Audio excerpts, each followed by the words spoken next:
Bihar news में स्वागत है आपका दोस्तों। मैं हूं फिरदौस गनी और आप देख रहे हैं केडीबी लाइव। दोस्तों आज हो चुका है 6 अगस्त 2023। तो आज की पूरे बिहार की टॉप न्यूज लेकर आए हैं आपके लिए। दोस्तों वीडियो शुरू करने से पहले आपको बता दें कि अगर आप नए आए हैं इस चैनल पर तो फिर चैनल को सब्सक्राइब करके बेल आइकन को प्रेस कर दीजिए और साथ ही वीडियो को लाइक कर दीजिए, अपने दोस्तों के साथ शेयर भी कीजिए। तो चलिए शुरू करते हैं आज की पूरे बिहार की टॉप न्यूज। दोस्तों आज बिहार न्यूज की शुरुआत टॉप हेडलाइन के साथ करते हैं। तो बात करते हैं कि एक्शन में के पाठक, टेंशन में टीचर। अब निरीक्षण पर गए पदाधिकारी भी करेंगे स्कूल में टीचर का काम। इंजीनियर को लेकर के जारी हुआ नया फरमान। टमाटर के बाद अब रुला सकता है प्याज, जानिए कब और कितना बढ़ सकती है कीमतें। आई फ्लू या फिर लाल आंखें होने पर आप भी कर रहे हैं गुलाब जल का इस्तेमाल, तो हो जाए सावधान। लालू प्रसाद यादव ने राहुल गांधी को सिखाई चंपारण मटन की रेसिपी, मीसा भारती के घर जमी महफिल। बिहार के सरकारी स्कूलों में बच्चों की सिर्फ 20% हाजिरी, बुनियादी ढांचा भी नहीं, सर्वे में चौंकाने वाला खुलासा। बिहार की इन 10 लोकसभा सीटों पर बीजेपी की खास तैयारी, 2024 में इन पर जीत क्यों बनी चुनौती। चीन की इकोनॉमी निकली अमेरिका से आगे, भारत बना तीसरी सबसे बड़ी अर्थव्यवस्था। बिहार के सरकारी स्कूलों में सिर्फ 20% छात्र जाते हैं, अर्थशास्त्री का बड़ा खुलासा। जनता पर पड़ रही है महंगाई की मार, टमाटर के बाद अरहर के दाल ने बिगाड़ा घर का बजट। खाद को लेकर के तरसते रहे किसान, बिहार की यूरिया भेजी जा रही है नेपाल, रडार पर 242 विक्रेता। बिहार के 7 जिलों में आज भारी बारिश की चेतावनी, वज्रपात की भी अलर्ट। जदयू के राष्ट्रीय अध्यक्ष ललन सिंह ने पीएम मोदी पर कसा तंज, कहा भारत के लोगों को ठगने का कर रहे काम। सम्राट चौधरी ने कहा बिहार में लोकतंत्र समाप्त, गुंडों जैसा सलूक कर रहे हैं सरकार। बिहार के 49 रेलवे स्टेशन समेत 508 रेलवे स्टेशनों के पूर्ण विकास की आज नींव रखेंगे पीएम मोदी। नीतीश सरकार बिहार को कर रही है बर्बाद और कानून व्यवस्था है बेहाल, केंद्रीय मंत्री नित्यानंद राय ने सीएम नीतीश कुमार और तेजस्वी यादव पर बोला जमकर हमला। लालू राहुल की मुलाकात के बाद सियासी बवाल, निकाले जा रहे हैं राजनीतिक मायने। अब भारत से नेपाल जाना नहीं होगा आसान, पहले लेनी होगी दूतावास की अनुमति। दोस्तों अब खबर विस्तार से। तो बात करते हैं कि बिहार में जब से शिक्षा विभाग का कमान के पाठक ने संभाला है, तब से वे लगातार कोई न कोई बड़ा फैसला ले रहे हैं, जिससे शिक्षा महकमे में हरकंप का माहौल बना हुआ है। जब बिहार के अंदर शायद ही कोई ऐसा दिन जा रहा है जिस दिन शिक्षा विभाग कोई नया लेटर नहीं जारी कर रहा है। इसी कड़ी में अब के पाठक ने एक और नया फरमान जारी कर दिया है, जिसमें ये निर्देश दिया गया है कि स्कूलों में निरीक्षण को जाने वाले पदाधिकारी सिर्फ शिक्षकों की उपस्थिति ही नहीं, बल्कि वे बच्चों को क्या पढ़ा रहे हैं ये भी देखें, साथ ही आधे 1 घंटे बच्चों को पढ़ाएं भी। या इसके साथ विभाग के इंजीनियरों को भी छात्र छात्राओं को लैब में पढ़ाने का निर्देश दिया गया है। दरअसल के पाठक ने वीडियो कॉन्फ्रेंसिंग से हुई समीक्षा बैठक में कहा है कि स्कूलों के निरीक्षण से बच्चों और फिर शिक्षकों की उपस्थिति अच्छी हुई है, लेकिन अब शिकायत मिल रही है कि अभी भी कुछ स्कूलों में शिक्षक अच्छे ढंग से बच्चों को पढ़ा नहीं रहे हैं, जबकि स्कूलों में बच्चों को गुणवत्तापूर्ण शिक्षा प्राप्त हो, इसे सुनिश्चित करनी हमारी पहली प्राथमिकता है। सारी कवायद का मकसद भी यही है। ऐसे में बच्चों का स्कूलों में पठन पाठन कैसा चल रहा है, ये भी निरीक्षण के दौरान पदाधिकारी अध्ययन जरूर करें। उन्होंने कहा कि स्कूलों के निरीक्षण में बिहार शिक्षा परियोजना पार्षद के इंजीनियर भी जाते हैं, वह स्कूलों में प्रयोगशाला की स्थिति क्या है इसको देखेंगे, साथ ही बच्चों को सिखाएंगे कि प्रयोग कैसे किए जाते हैं। दोस्तों बात करते हैं कि बिहार में रहने वाले लोगों के लिए बड़ी खबर सामने आ रही है। ताज़ा रिपोर्ट्स के मुताबिक बिहार के पटना, बक्सर, भोजपुर समेत कई जिलों में आंखों का संक्रमण तेजी के साथ बढ़ रहा है। बड़ी संख्या में लोग आई फ्लू से संक्रमित हो रहे हैं। यह खबर के अनुसार पटना के छोटे बड़े अस्पतालों में हर दिन हजारों की संख्या में आई फ्लू की मरीज आ रहे हैं, जबकि बक्सर, भोजपुर, गोपालगंज, सुपौल, जहानाबाद समेत कई जिलों में आंखों का संक्रमण आम जनमानस में हावी हो रहा है। आपको बता दें कि बिहार के ज़्यादातर जिलों में लोगों को आंख संक्रमण की समस्या हो रही है। इस समस्या में आंख का रंग लाल हो जाता है तथा आंखों से पानी आने और फिर जलन की समस्या होती है। आम भाषा में इसे आंख आना भी कहा जाता है। जब डॉक्टरों की माने तो बरसात के मौसम में सर्दी, जुकाम, बुखार, खांसी, निमोनिया, यहाँ तक कि अंत्रशोध की बीमारियाँ बढ़ जाती है। ऐसे में लोगों को साफ सफाई का विशेष ध्यान रखना चाहिए। वहीं अगर आंख का रंग लाल हो जाता है तो फिर डॉक्टर की सलाह लें। दोस्तों बात करते हैं कि पिछले कुछ समय से देश भर में टमाटर की कीमतें आसमान छू रही है। जहाँ कहीं टमाटर 120 रुपये किलो बिक रहा है तो फिर कहीं पर 200 रुपये किलो तक। हालांकि कुछ जगहों पर टमाटरों की कीमतों में राहत मिली है, लेकिन अब जल्द ही प्याज के दाम लोगों को रुला सकते हैं। दरअसल प्याज की कीमत में भी बढ़ोतरी का अनुमान लगाया जा रहा है। एक रिपोर्ट में कहा गया है कि प्याज की कीमत में रिकॉर्ड बढ़ोतरी हो सकती है। आपको बता दें कि फिलहाल प्याज की कीमत 28 रुपये से लेकर के 32 रुपये तक है। कुछ दिनों पहले तक 15 रुपये किलो बिकने वाली प्याज की कीमत अब 25 से 30 रुपये हो गई है। जब वही रिपोर्ट्स के मुताबिक आगे इसकी कीमतों में और बढ़ोतरी हो सकती है। एक रिपोर्ट में कहा गया है कि आपूर्ति में संभावित कमी के कारण सितंबर की शुरुआत में खुदरा बाजार में प्याज की कीमतें 60 से 70 रुपये प्रति किलोग्राम तक बढ़ने की संभावना है। अब आप सोच रहे होंगे कि आखिर प्याज के दाम किस वजह से बढ़ सकते हैं, जो कारण क्या है प्याज के दाम के बढ़ने का। तो आपको बता दें कि रिपोर्ट्स में कहा गया है कि अगस्त के अंत तक खुले बाजार में रबी स्टॉक में काफ़ी गिरावट आने की उम्मीद है, जिससे मंदी का मौसम 15 से 20 दिनों तक बढ़ जाएगा। दोस्तों अब बात करेंगे कि इन दिनों पूरे देश में आई फ्लू तेजी के साथ फैल रहा है और लोग तेजी से आई फ्लू की चपेट में आ रहे हैं। लेकिन आई फ्लू से बचने के लिए अगर आप गुलाब जल का इस्तेमाल कर रहे हैं तो फिर आपको इसके बारे में कुछ जानकारी होना भी ज़रूरी है। आँखों को आराम पहुँचाने के लिए गर्म पानी से सेकाई सही माना जाता है, लेकिन क्या गुलाब जल आँखों के लिए सही है? चलिए जानते हैं। तो बात करते हैं कि अगर आई फ्लू की समस्या का सामना कर रहे हैं आप तो, या फिर आपकी आँखें पिंक हो गई है, तो क्या आप गुलाब जल का इस्तेमाल कर सकते हैं? तो ऐसा बिल्कुल भी हरगिज नहीं करना चाहिए, क्योंकि डॉक्टर कभी भी इसकी सलाह नहीं देते हैं। आपको तुरंत डॉक्टर से संपर्क करना चाहिए। पिंक आई की समस्या के अलावे आंखों में गुलाब जल का आप इस्तेमाल कर सकते हैं। याद रखें कि आंखों में मेडिकेटेड गुलाब जल ही डालना चाहिए। हर तरह के गुलाब जल का आप इस्तेमाल ना करें, यह आपकी आंखों को नुकसान पहुँचा सकता है। ऐसे में छोटा सा नुकसान भी आपके लिए बड़ा खतरा बन सकता है। इसीलिए आंखों में फंसी गंदगी और धूल को साफ करने के लिए आप गुलाब जल का इस्तेमाल कर सकते हैं। जब भी आप आंखों में गुलाब जल का इस्तेमाल करने की सोच रहे हो तो फिर आप पहले इसे अपनी बाह पर डाल करके टेस्ट कर लें। अगर त्वचा में जलन, रेडनेस या फिर खुजली हो रही है तो आप इसे आंखों में ना डालें। दोस्तों बात करेंगे कि मोदी सरनेम केस में सुप्रीम कोर्ट से राहत मिलने के बाद कांग्रेस नेता राहुल गांधी ने नई दिल्ली में आरजेडी सुप्रीमो लालू प्रसाद यादव से मुलाकात की है। सांसद मीसा भारती के पंडरा रोड में स्थित आवास पर हुई इस मुलाकात के दौरान लालू प्रसाद यादव ने चंपारण मटन बना करके राहुल गांधी को खिलाया है। लालू प्रसाद यादव ने उन्हें इसकी रेसिपी भी बताई है। लालू के हाथ का बना बिहार का स्पेशल मटन खाकर के राहुल गांधी ने इसकी सराहना भी की है। इस दौरान कांग्रेस महासचिव केसी वेणुगोपालन और बिहार के डिप्टी सीएम तेजस्वी यादव भी मौजूद रहे। लालू प्रसाद यादव और राहुल गांधी ने मीसा भारती के घर शुक्रवार को साथ में डिनर किया, जब बीते 1.5 महीने में इनकी ये तीसरी मुलाकात हुई है। इससे पहले दोनों नेता पटना और बेंगलुरु में विपक्षी दलों की बैठक में शामिल हुए थे और मिले थे। सूत्रों के अनुसार राहुल गांधी और लालू प्रसाद यादव की ये मुलाकात कई मायनों में खास है। इसी महीने मुंबई में विपक्षी दलों के गठबंधन इंडिया की तीसरी बैठक होनी है। इसमें इंडिया के संयोजक का नाम तय होने की चर्चा है, जब बिहार में मंत्रिमंडल विस्तार पर भी चर्चा की बात कही जा रही है। दोस्तों बात करते हैं कि बिहार में सरकारी स्कूलों में किए गए एक सर्वे में चौंकाने वाला खुलासा हुआ है, जिसमें दावा किया गया है कि सरकारी स्कूलों में बच्चों की उपस्थिति बेहद कम रहती है। जहाँ सर्वेक्षण के दिन बमुश्किल 20% छात्र उपस्थित होते हैं। जहाँ शिक्षक नियमित रूप से स्कूल रजिस्टरों में उपस्थिति के आंकड़े बढ़ा चढ़ा करके बताते हैं।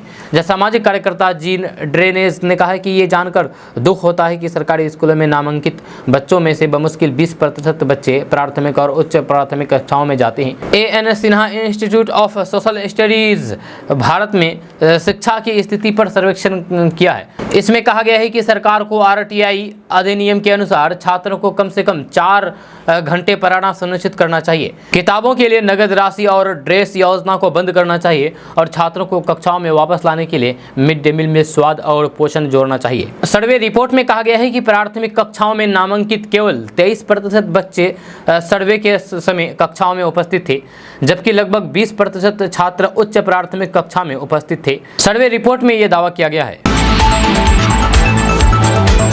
दोस्तों बात करते हैं कि बैंक में नौकरी की तैयारी कर रहे युवाओं के लिए IBPS ने बम्पर भर्ती निकाली है। जहाँ institute of banking personal selection यानी कि IBPS द्वारा प्रोबेशनरी ऑफिसर मैनेजमेंट ट्रेनी पदों पर 3,000 से ज़्यादा रिक्तों को भरने के लिए आवेदन मांगे हैं।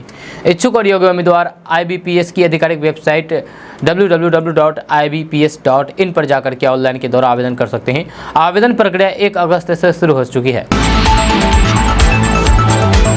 दोस्तों बात करते हैं कि इस साल अभी यूरोप, एशिया और उत्तर अमेरिका रिकॉर्ड तौर गर्मी झेल रहे हैं, जहाँ इसमें लाखों करोड़ों लोग दुनिया के अलग अलग हिस्सों में लोग ग्रीष्म लहर के प्रकोप में झुलस रहे हैं। इस तरह की बातें हम पिछले 1 महीने से सुन रहे हैं। वहीं दुनिया का मौसम विभाग और वैज्ञानिक भी कह रहे हैं कि अभी और रिकॉर्ड बनेंगे। तो जब हम कह रहे हैं कि बहुत ही ज़्यादा गर्मी है, तो फिर आखिर इसकी हद क्या है, या फिर ये केवल एक तुलनात्मक मात्रा है?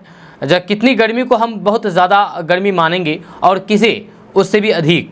इस विषय पर विज्ञान क्या कहता है, हम आपको अभी इसके बारे में पूरी डिटेल्स के साथ बताएंगे। तो बात करते हैं कि सारे सवालों को एक इस सवाल में समेटा जा सकता है कि आखिर कितनी गर्मी युवा सेहतमंद वयस्कों के लिए भी सामान्य दैनिक गतिविधियों के लिए बहुत ही ज्यादा हो जाएगी। कन्वर्सेशन में प्रकाशित अपने लेख में पेन स्टेट के वैज्ञानिकों का कहना है कि इसका जवाब केवल तापमान में नहीं बल्कि आर्द्रता और तापमान के मिले जुले प्रभाव में होता है, जिसे वेट बल्ब तापमान के तौर पर पाया जाता है। आर्द्रता, तापमान दोनों मिलकर के लोगों को बहुत बड़े जोखिम में डालते हैं।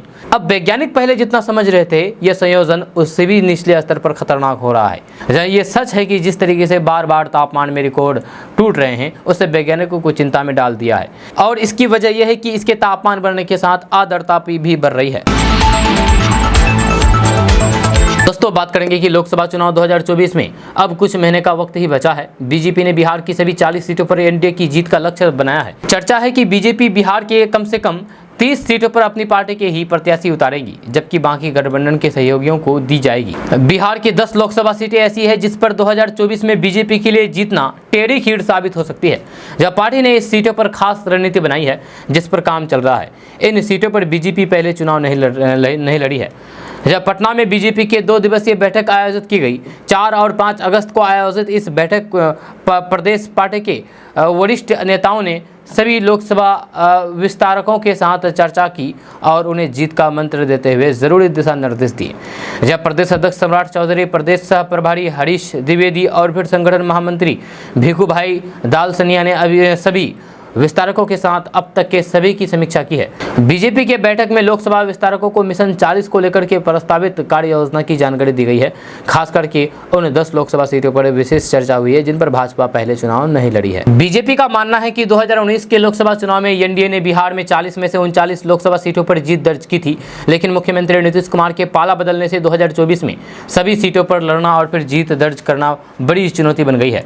इसीलिए केंद्रीय टीम ने 10 लोकसभा सीटों किशनगंज, वाल्मीकि नगर, वैशाली, नवादा, पूर्णिया, कटिहार, सुपौल, झंझारपुर, मुंगेर और गया को लेकर के राज्य इकाई को विशेष तैयारी का निर्देश दिया है। इन सीटों पर आमतौर पर बीजेपी के गठबंधन में सहयोगी दल ही चुनाव लड़ रहे हैं, जहां अधिकतर सीटों पर 2019 में जदयू ने ही जीत दर्ज की थी, जो कि अब महागठबंधन में शामिल है। बीजेपी ने इन सीटों पर मंडल से लेकर के पन्ना प्रमुख तक निर्धारित करके उनको जिम्मेदारी सौंपेगी। दोस्तों बात करते हैं कि भारत अब दुनिया की तीसरी सबसे बड़ी अर्थव्यवस्था है, जबकि चीन अमेरिका को पीछे छोड़ करके दुनिया की नंबर 1 इकोनॉमी बन गई है। जापान और रूस भी इस मामले में भारत से पीछे हैं, जबकि जर्मनी, इंडोनेशिया और ब्राजील जैसे देश टॉप 10 की लिस्ट में शामिल है। दरअसल इकोनॉमी के साइज का ये कैलकुलेशन परचेजिंग पावर पैरिटी के हिसाब से किया गया है। इस हिसाब से टॉप 5 देशों में चीन नंबर 1 पर है।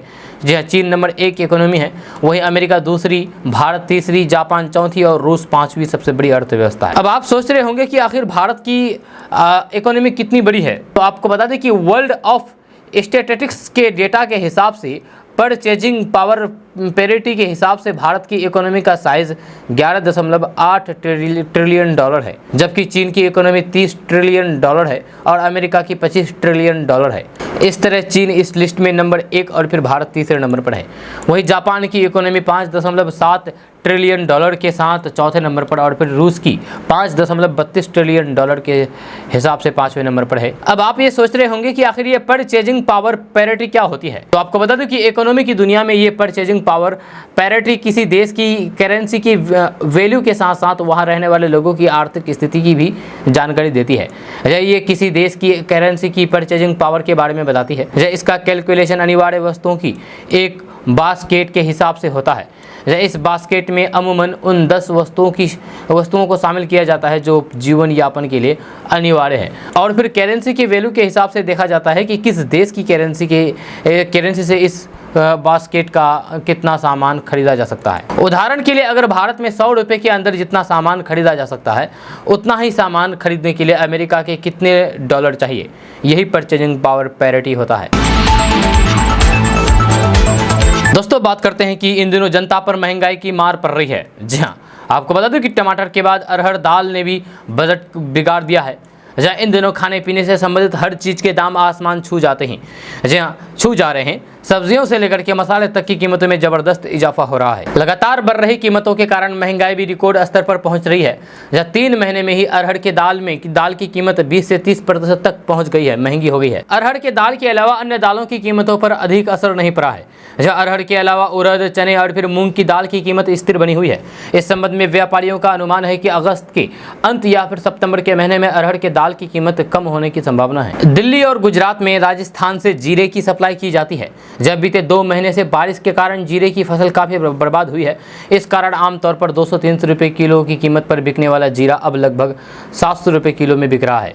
वहीं रिटेल में इसकी कीमत 800 से 900 रुपये किलो तक पहुंच गई है। जब मसालों में सिर्फ जीरा के दाम ही नहीं बढ़े हैं, जब इसके अलावा हल्दी के दाम भी बढ़े हैं। जब खाने के रंग और फिर स्वाद लेने वाली हल्दी अब 140 से 150 रुपये किलो हो गई है, जबकि 2 महीने पहले तक इसकी कीमत 70 से 80 रुपये किलो थी। वहीं खाने में खुशबू और स्वाद बढ़ाने वाली बड़ी इलायची की कीमत अब 1050 रुपये किलो पर पहुंच गई है।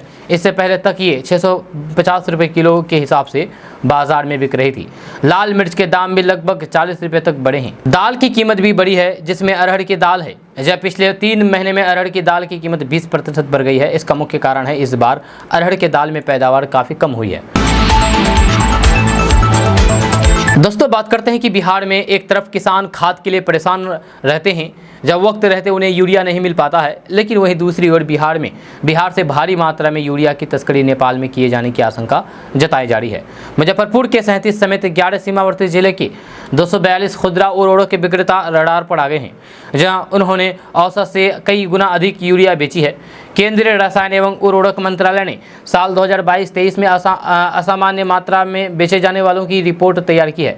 कृषि निदेशक डॉक्टर आलोक रंजन घोष ने रिपोर्ट के आधार पर मुजफ्फरपुर, पूर्णिया, सहरसा और दरभंगा प्रमंडल के संयुक्त निदेशक को जांच कराने को कहा है। मुजफ्फरपुर में 37, दरभंगा में 8, किशनगंज में 13, मधुबनी में 14, पश्चिमी चंपारण में 18, पूर्वी चंपारण में 30, पूर्णिया में 35, शिवहर में 4, सीतामढ़ी में 12, सुपौल में 23 और वैशाली में 38 विक्रेता चिन्हित किए गए हैं। दोस्तों बात करेंगे कि बिहार में मानसून से संबंधित गतिविधियों में बढ़ोतरी हुई है। मौसम विज्ञान केंद्र पटना के अनुसार आज 7 जिलों में यानी कि पूर्वी चंपारण, पश्चिमी चंपारण, सीतामढ़ी, गोपालगंज, मधुबनी, सुपौल और अररिया जिले में भारी बारिश की चेतावनी दी है। वहीं पटना समेत बिहार के 17 जिलों में वज्रपात और मेघ गर्जन के साथ हल्की वर्षा का पूर्वानुमान है। जब पटना समेत आसपास के इलाकों में बादल छाए रहने के साथ उमस से आंशिक राहत मिल रही है। मौसम वैज्ञानिकों के मुताबिक आज यानी कि 6 अगस्त के बाद मानसून का प्रभाव पर उत्तर बिहार के जिलों में दिखेगा। आज किशनगंज, अररिया और सुपौल में बहुत भारी बारिश की चेतावनी और मधुबनी, पश्चिमी चंपारण, पूर्वी चंपारण, मुजफ्फरपुर, गोपालगंज में भारी बारिश की संभावना है। जब बिहार के अधिकांश जिलों में मेघ गर्जन और वज्रपात का अलर्ट है। मौसम विभाग के अनुसार मानसून द्रोणी रेखा अमृतसर, करनाल, दिल्ली, हरिमपुर, मध्य प्रदेश, रांची होते हुए उत्तर पूर्व बंगाल की खाड़ी की ओर गुजर रही है। बीते 24 घंटे के दौरान मधेपुरा में 51 मिलीमीटर वर्षा हुई है। वहीं अररिया, पूर्णिया, किशनगंज, सिवान, समस्तीपुर, दरभंगा, शिवहर, कटिहार, वैशाली, भागलपुर जिले में बारिश दर्ज की गई है। आपको बता दें कि मानसून सीजन के दौरान बिहार में सामान्य से 45% की कमी बारिश दर्ज की गई है, जहां किसान अब भी भरपूर वर्षा के लिए आसमान की ओर टकटकी लगाए हुए देख रहे हैं। दोस्तों बात करते हैं कि देश के 508 रेलवे स्टेशनों के जीर्णोद्धार के कार्यारंभ प्रधानमंत्री नरेंद्र मोदी के द्वारा किए जाने पर जदयू के राष्ट्रीय अध्यक्ष ललन सिंह ने तंज कसा है। उन्होंने कहा है कि प्रधानमंत्री नरेंद्र मोदी का एक बार फिर से भारत के लोगों को ठगने का काम कर रहे हैं। ये वैसा ही छलावा है जैसा छलावा नए संसद भवन के उद्घाटन के नाम पर हुआ है। ललन सिंह ने सोशल मीडिया पर पोस्ट करते हुए कहा कि प्रधानमंत्री नरेंद्र मोदी 508 रेलवे स्टेशनों के जीर्णोद्धार का शिलान्यास करने वाले हैं, जो इस देश की जनता को छलने का एक नया प्रयोग है। प्रधानमंत्री जी ये तो बताएं कि 28 मई 2023 को नए संसद भवन का उद्घाटन तो आपने बड़े धूमधाम से किया था, लेकिन उसका दरवाजा आज तक नहीं खुला है। नए संसद के गेट पर संतरी खड़ा है, जहाँ किसी को अंदर जाने की अनुमति नहीं है, क्योंकि जिस अधूरे भवन का उद्घाटन आपने कर दिया उसका भेद खुल जाएगा। वह है देश की सरकार। दरअसल दिल्ली में देश में नए संसद भवन का उद्घाटन प्रधानमंत्री नरेंद्र मोदी ने 28 मई 2023 को किया था, लेकिन उद्घाटन सत्र का देश की अधिकांश विपक्षी पार्टियों ने बहिष्कार किया था। जदयू सहित अन्य दलों की मांग थी कि देश के नए संसद भवन का उद्घाटन राष्ट्रपति से कराया जाना चाहिए। राष्ट्रपति देश के प्रथम नागरिक होते हैं, वे सत्ता और विपक्ष दोनों के विश्वास तो होते हैं। भारत के लोकतांत्रिक ढांचे में राष्ट्रपति ही देश की सुप्रीम पावर है, जहाँ ऐसे में नए संसद भवन का उद्घाटन भी वहीं से कराया जाना चाहिए।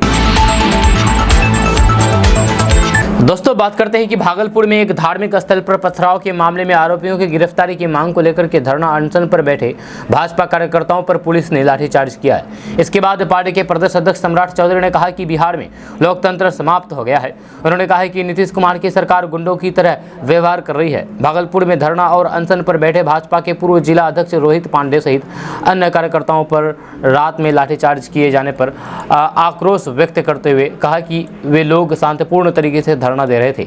जब पुलिस ने इन्हें पीटा, लोकतंत्र के चौथे स्तंभ मीडिया को भी बख्शा नहीं गया। जब ऐसी घटनाओं से बिहार शर्मसार हो रहा है। उन्होंने कहा है कि अगर नीतीश कुमार में थोड़ी भी नैतिकता बची है तो फिर उन्हें इस्तीफा दे देना चाहिए। जेडीयू अध्यक्ष ललन सिंह द्वारा लोकसभा में किए एक सीनियर सदस्य को इंगित करते हुए गलत भाषा का प्रयोग किए जाने की निंदा करते हुए सम्राट चौधरी ने कहा है कि भाजपा ऐसी हरकतों का विरोध करती है। सम्राट चौधरी ने कहा है कि उनकी भाषा से उनका अहंकार झलकता है। उन्होंने दावा करते हुए कहा है कि नीतीश कुमार में भी अहंकार आ गया है, जिस कारण उनकी पार्टी के नेता भी अहंकारी हो गया है। उन्होंने कहा है कि महागठबंधन के नेता समझते हैं कि 2 नेता के मिल जाने से बिहार जीत लेंगे, लेकिन जिस तरीके से विधानसभा उपचुनाव में 3 सीटों में से 2 सीट पर हारने का काम किया गया है, उन्होंने दावा किया है कि 2024 के लोकसभा चुनाव में भाजपा ने तय किया है कि उनकी पार्टी बिहार में 40 में से 40 सीटें जीतेगी। दोस्तों बात करते हैं कि आज 6 अगस्त को प्रधानमंत्री नरेंद्र मोदी देश के 508 रेलवे स्टेशनों के पूर्ण विकास की नींव रखेंगे। अमृत भारत योजना के तहत चयनित स्टेशनों को विश्व स्तरीय स्टेशन के रूप में विकसित किया जाएगा। इसको लेकर के केंद्रीय ऊर्जा मंत्री प्रेस कॉन्फ्रेंस करके ये बताया है कि देश और बिहार के लिए आज का दिन बड़ा है, जब बिहार के 49 रेलवे स्टेशनों को पूर्ण विकास होगा। जब केंद्रीय मंत्री आर.के. सिंह ने कहा है कि हम लोग मॉडर्न इंडिया की तरफ बढ़ रहे हैं। 2 से 3 साल में पूरे देश के रेलवे स्टेशनों पर रेल यात्रियों को सुविधा मिलेगी, जिससे कि रेलवे स्टेशन से बाहर निकलने की कोई भी जरूरत नहीं पड़ेगी। आज जब पीएम मोदी 508 रेलवे स्टेशनों का देश भर में कायाकल्प करने की आधारशिला रख रहे होंगे, तब वे खुद आरा स्टेशन पर मौजूद रहेंगे। दोस्तों बात करते हैं कि बिहार की राजधानी पटना से बड़ी खबर सामने आ रही है। ताज़ा रिपोर्ट्स के मुताबिक बिहार में DSLR को अब बंदोबस्त अधिकारी की भी जिम्मेदारी दी गई है। इसको लेकर के सामान्य प्रशासन विभाग के द्वारा अधिसूचना जारी किया गया है। खबर के अनुसार बिहार के सभी अनुमंडलों में काम करने वाले भूमि सुधार उप समाहर्ता को उनके अपने कार्य के अतिरिक्त बंदोबस्त संबंधित कार्य भी सौंपे गए हैं। DCLR के द्वारा अब बंदोबस्त संबंधी कार्य भी किए जाएंगे। आपको बता दें कि बिहार विशेष सर्वेक्षण एवं बंदोबस्त अधिनियम के अधीन संबंधित अनुमंडल के लिए प्रभारी अधिकारी बंदोबस्त के रूप में काम करने की जिम्मेदारी दी गई है। इसको लेकर के विभाग द्वारा दिशा निर्देश जारी कर दिया गया है। दोस्तों बात करते हैं कि भाई बहन का त्यौहार रक्षाबंधन आने वाला है, जहां पंचांग के अनुसार सावन मास के शुक्ल पक्ष की पूर्णिमा तिथि को ये त्यौहार मनाया जाता है। जहां इस दिन बहन अपने भाई की कलाई पर राखी बांधती है और फिर रक्षाबंधन के त्यौहार को सेलिब्रेट करती है। खबर के अनुसार रक्षाबंधन को लेकर के बिहार के बाजारों में अभी से ही राखी भरपूर मात्रा में उपलब्ध हो गई है। जहाँ अभी से दुकानों पर राखी की बिक्री की जा रही है। महिलाएं अपने दूर रहने वाले भाई के पास कुरियर की सहायता से राखी भेज रही है। पंचांग के मुताबिक पूर्णिमा तिथि 30 अगस्त को सुबह 10:58 से शुरू होगी और 31 अगस्त को सुबह 7:05 तक रहेगी। ऐसे में रक्षाबंधन का शुभ मुहूर्त 30 अगस्त को रात 9:01 से 31 अगस्त को सुबह 7:05 तक रहेगा। जय इस अवधि में राखी बांधना सबसे शुभ माना जाएगा। दोस्तों बात करते हैं कि बिहार में गरीब मुस्लिम तलाकशुदा महिलाओं को रोजगार के लिए सरकार के द्वारा 25,000 रुपए की राशि दी जाती है। इसका लाभ लेकर के महिलाएं किसी भी तरीके के रोजगार कर सकती है और अपने पैरों पर खड़ा हो सकती है। खबर के अनुसार जिला अल्पसंख्यक कल्याण पदाधिकारी JS पांडे ने जानकारी देते हुए बताया है कि इस योजना का लाभ लेकर के बहुत सी महिलाएं रोजगार कर रही है। जब बक्सर जिले में अब तक करीब 80 महिलाओं ने इस योजना का लाभ प्राप्त किया है। आपको बता दूं कि इस योजना का लाभ लेने के लिए तलाकशुदा महिला की उम्र 18 साल से 50 साल के मध्य में होनी चाहिए। साथ ही साथ आवेदन करने के लिए महिला के पास बैंक खाता, आधार कार्ड, तलाकशुदा या फिर परिपक्वता प्रमाण पत्र, आय प्रमाण पत्र आदि होनी चाहिए। अब आप सोच रहे होंगे कि इसके लिए आवेदन कैसे करें, तो आपको बता दूं कि महिलाएं आवेदन पत्र का प्रपत्र जिला अल्पसंख्यक कल्याण कार्यालय या फिर आधिकारिक वेबसाइट पोर्टल www.bsswb.org से प्राप्त कर सकते हैं और फिर दिए गए दिशा निर्देश के तहत आवेदन करके इस योजना का लाभ उठा सकते हैं। दोस्तों बात करते हैं कि बिहार में ग्रामीण डाक सेवक के 2300 पदों पर भर्ती होने वाली है। ताज़ा रिपोर्ट्स के मुताबिक इंडियन पोस्ट सर्किल ने देश भर में 3041 पदों पर भर्ती के लिए नोटिफिकेशन जारी किया है, जिसमें से 2300 पद बिहार पोस्ट सर्किल के लिए है। अगर आप इस भर्ती प्रक्रिया में भाग लेना चाहते हैं तो फिर आपको कम से कम 10th पास होना चाहिए। जी हाँ, इन पदों पर आवेदन करने के लिए उम्मीदवारों की योग्यता किसी मान्यता प्राप्त संस्थान से मैट्रिक पास होनी चाहिए। आयु सीमा के बारे में अगर बात किया जाए तो आवेदन करने के लिए न्यूनतम आयु सीमा 18 साल और अधिकतम आयु सीमा 40 साल निर्धारित किया गया है। दोस्तों बात करते हैं कि केंद्रीय गृह राज्य मंत्री नित्यानंद राय ने बिहार में लगातार बढ़ रहे अपराध को लेकर के नीतीश सरकार पर जमकर के हमला बोला है। उन्होंने कहा कि यहाँ की सरकार बिहार को बर्बाद कर रही है, बिहार की विधि व्यवस्था चौपट हो गई है। नित्यानंद राय ने कहा है कि बिहार में जब से महागठबंधन की सरकार बनी है तब से लगभग 3000 लोगों की जान गई है। यहाँ अपहरण, डकैती, चोरी प्रतिदिन हो रही है। नीतीश तेजस्वी ने बिहार की पुलिस को अपराधी बना दिया है। केंद्रीय गृह राज्य मंत्री नित्यानंद राय ने कहा है कि बिहार में अपराधी खुलेआम लोगों पर गोलियां बरसा रहे हैं, लोगों के बीच दहशत फैलाने के लिए फायरिंग कर रहे हैं। बिहार में भय का वातावरण है, यहाँ से लोग पलायन कर रहे हैं। स्कूल के बच्चे भयभीत हैं, उनके अभिभावक इतने डर गए हैं कि बच्चों को स्कूल भेजने से कतरा रहे हैं।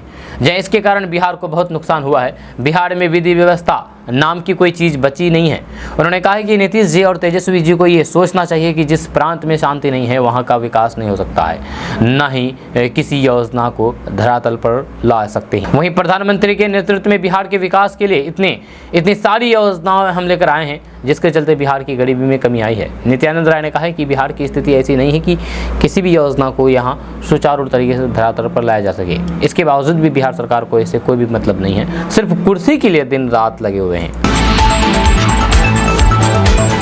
दोस्तों बात करते हैं कि भारतीय जनता पार्टी की केंद्रीय टीम में फिर से राष्ट्रीय सचिव बनाए जाने के बाद ऋतुराज पहली बार पटना पहुंची। यहाँ पहुंचते ही पटना एयरपोर्ट पर कार्यकर्ताओं ने गर्मजोशी के साथ उनका स्वागत किया। ऋतुराज सिन्हा ने केंद्रीय नेतृत्व का आभार जताया और कहा कि उन्हें फिर से राष्ट्रीय टीम में दायित्व मिला है और अब डबल जिम्मेदारी के साथ काम करना है। साथ ही कहा है कि मैं तहे दिल से प्रधानमंत्री नरेंद्र मोदी, राष्ट्रीय अध्यक्ष JP नड्डा और गृह मंत्री अमित शाह का शुक्रगुजार हूँ। मुझे इस योग्य समझा कि मुझे राष्ट्रीय टीम में एक दायित्व मिला है। उनका पूरा प्रयास रहेगा कि जितनी लगन से उन्होंने पार्टी की पहले सेवा की है उससे अधिक मेहनत से पार्टी के लिए तत्पर रहेंगे। ऋतुराज सिन्हा ने कहा है कि संगठन की रचना सभी विषयों को ध्यान में रखकर के की जाती है। सौभाग्य की बात है कि बिहार से इन्हें अवसर मिला है। जब पहले भी बिहार के कई नेताओं को राष्ट्रीय केंद्रीय टीम में अवसर मिल चुका है और बाद में भी जो योग्य लोग हैं उन्हें अवसर मिलता रहेगा। दोस्तों बात करते हैं कि सुप्रीम कोर्ट का फैसला अपने हक में आने के बाद राहुल गांधी सीधा आरजेडी चीफ लालू प्रसाद यादव से मिलने उनकी पुत्री और फिर सांसद मीसा भारती के आवास पर पहुंचे थे।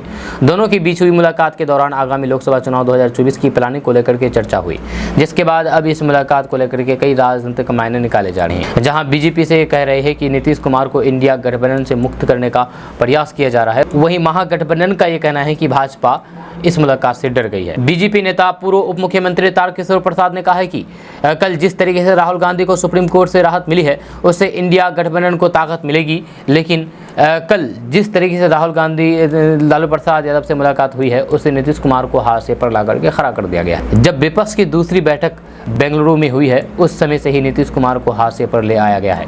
यहाँ नीतीश कुमार कहीं नहीं दिखे हैं, ना तो प्रेस कॉन्फ्रेंस में दिखे और ना ही नजर आए।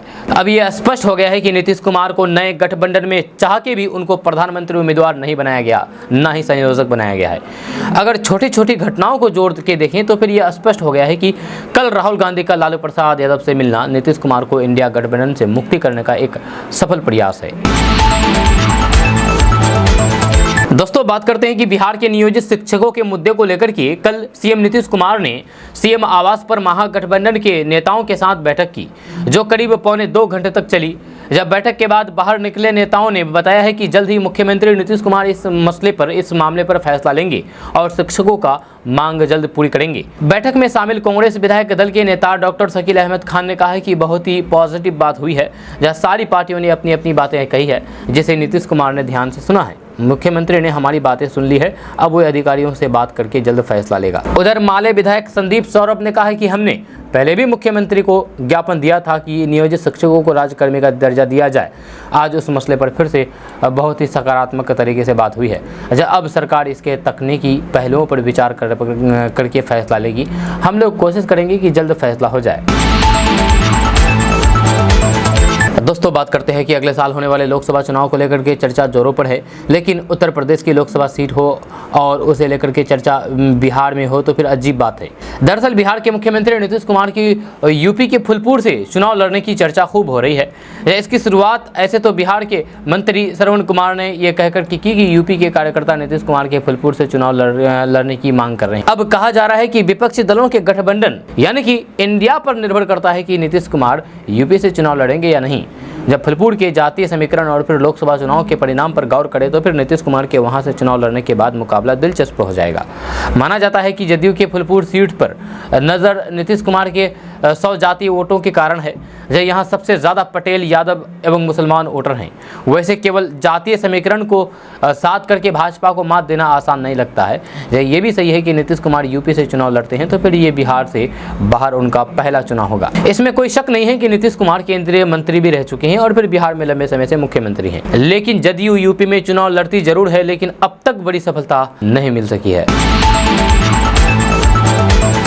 दोस्तों बात करते हैं कि बिहार के हालात को लेकर के चुनावी रणनीतिकार प्रशांत किशोर ने मुख्यमंत्री नीतीश कुमार और आरजेडी सुप्रीमो लालू प्रसाद यादव पर हमला बोला है। उन्होंने लोगों को संबोधित करते हुए कहा कि अगर यही हालात रहे तो इन 35 सालों में उन्होंने जो बिहार की दशा देखी है उन्हें उनके बच्चे भी वही दूरदर्शा देखेंगे और उसी में जिएंगे। उन्होंने रोसड़ा को जिला नहीं बनाए जाने पर भी सीएम नीतीश कुमार पर हमला किया है।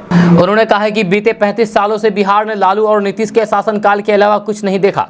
उन्होंने बिहार की जनता से अपील करते हुए कहा है कि आगे भी अगर यही रहे तो फिर जिस दूरदर्शा में वे जी रहे हैं उसी में उनके बच्चे भी जिएंगे। प्रशांत किशोर ने कहा कि ये क्षेत्र उनके सियासी विरोधी रामविलास पासवान का है, इसलिए अभी तक नीतीश ने समस्तीपुर के रोसड़ा को जिला नहीं बनाया है। आपको बता दें कि चुनावी रणनीतिकार प्रशांत किशोर की जनसुराज यात्रा समस्तीपुर पहुंच गई है, जहां उन्होंने ये सब सियासी तीर निशाने पर नीतीश पर छोड़े हैं। दोस्तों एआईएमआईएम के बिहार प्रदेश अध्यक्ष अख्तरुल ईमान ने बिहार की नीतीश सरकार पर करारा हमला बोलते हुए विवादित बयान दे डाला है। उन्होंने दावा किया है कि बिहार का मुसलमान खतरे में है। नीतीश कुमार ने बीजेपी को कमजोर नहीं बल्कि मजबूत किया है। आज नीतीश कुमार मुसलमानों को धोखा देकर ही सरकार चला रहे हैं। आज बिहार का मुसलमान भयभीत है, डर के माहौल में जीने को मजबूर है। अख्तरुल ईमान ने आगे कहा है कि सीएम नीतीश कुमार देश का पीएम बनने का सपना देख रहे हैं। आज भी बीजेपी के साथ अपनी पुरानी दोस्ती निभा रहे हैं। उन्होंने इसके पीछे तर्क दिया है कि उनके राज्यसभा के उपसभापति अपने पद पर बने हुए हैं। इसके अलावा उन्होंने कहा है कि बिहार में कई जिलों में मुसलमानों पर अत्याचार की खबरें सामने आई है, लेकिन उनका ख्याल नहीं रखा गया। जदयू के आपसी भाईचारे की यात्रा पर उन्होंने करारा हमला बोला और कहा कि ये यात्रा लाचार मुसलमानों को चारा खिलाने का यात्रा के रूप में की जा रही है। उन्होंने कहा कि ये भाईचारा यात्रा नहीं है, इस यात्रा को सिर्फ और सिर्फ मुसलमानों को ठगने के लिए निकाली जा रही है। अख्तरुल ईमान ने कहा है कि बिहार में मुस्लिम परिवार डर खौफ के माहौल में जीने के लिए मजबूर हैं। वहीं बीते दिनों दरभंगा कांड को लेकर के अख्तरुल ईमान ने बीजेपी पर जमकर के हमला बोला। उन्होंने कहा है कि बीजेपी देश में नफरत फैला करके तीसरी बार राज करना चाहती है। जब से बीजेपी की सरकार केंद्र की सत्ता में आई है, तभी से देश में नफरत का माहौल बनने लगा है।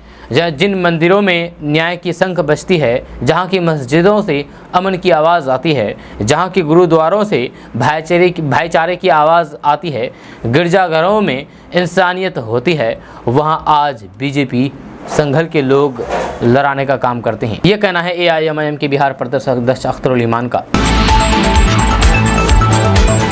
दोस्तों, बात करते हैं कि मानहानि मामले में कांग्रेस नेता राहुल गांधी की सजा पर सुप्रीम कोर्ट से लगाए गए स्टे ऑर्डर पर शनिवार को बिहार कांग्रेस प्रदेश अध्यक्ष अखिलेश प्रसाद सिंह ने खुशी जताई है। उन्होंने कांग्रेस के नेताओं के साथ लड्डू खिलाकर के राहुल गांधी को मिली राहत पर खुशी जताई है। अखिलेश प्रसाद सिंह ने कहा कि सत्य परेशान हो सकता है, लेकिन उसे पराजित नहीं किया जा सकता है। कल सुप्रीम कोर्ट के फैसले के बाद ये साफ हो गया है कि बीजेपी और प्रधानमंत्री नरेंद्र मोदी की अगुवाई में जो देश में सरकार है, उन लोगों का षड्यंत्र का प्रयास काम नहीं आया। उन्होंने आरोप लगाते हुए कहा कि गुजरात में तो किसी तरीके के मैनेजमेंट के आधार पर निर्णय करा दिया गया, लेकिन कल जिस तरीके से सुप्रीम कोर्ट में माननीय न्यायाधीश ने जो कुछ कहा है, उसके बाद हम लोगों को कहने के लिए कुछ नहीं रह जाता है। उन्होंने कहा कि कांग्रेस की ओर से बार बार यही पूछा गया था कि जिस केस में अधिकतम सजा का प्रावधान 2 साल हो, उसमें 2 साल की ही सजा क्यों दी गई। इस बात को लेकर के न सिर्फ देश भर के कांग्रेस के लोग, बल्कि देश भर के आम नागरिकों में भी परेशानी थी। इससे हमारे देश की न्याय की व्यवस्था पर प्रश्न चिन्ह खड़ा हो जाता है। अखिलेश ने कहा कि राहुल गांधी ने सरकार पर सवाल उठाया था, उनकी जो नज़दीकी रिश्ते थे अडानी से, उस पर सवाल खड़ा किया गया था, तो फिर उनकी सदस्यता चली जाती है, उन्हें घर से बेदखल किया जाता है। सुप्रीम कोर्ट के इस निर्णय को न सिर्फ बिहार के कांग्रेस वर्कर बल्कि देश भर के कांग्रेस में खुशी की लहर दौड़ गई है। दोस्तों, आज का न्यूज़ बस यहाँ तक। कैसा लगा आपको नीचे कमेंट बॉक्स में कमेंट करके ज़रूर बताइएगा। अगर आप नए आए हैं इस चैनल पर तो फिर चैनल को सब्सक्राइब करके बेल आइकन को प्रेस कर दीजिए। अगर आप इस वीडियो को हमारे फेसबुक पेज पर देख रहे हैं तो पेज को फॉलो कर दीजिए। ऊपर फॉलो बटन दिख रहा होगा आपको, क्लिक करेंगे तो फॉलो हो जाएंगे, तो अभी क्लिक कीजिए और फॉलो कर दीजिए। तो चलिए मिलते हैं फिर नेक्स्ट वीडियो के साथ, तब तक के लिए जय हिंद, जय बिहार।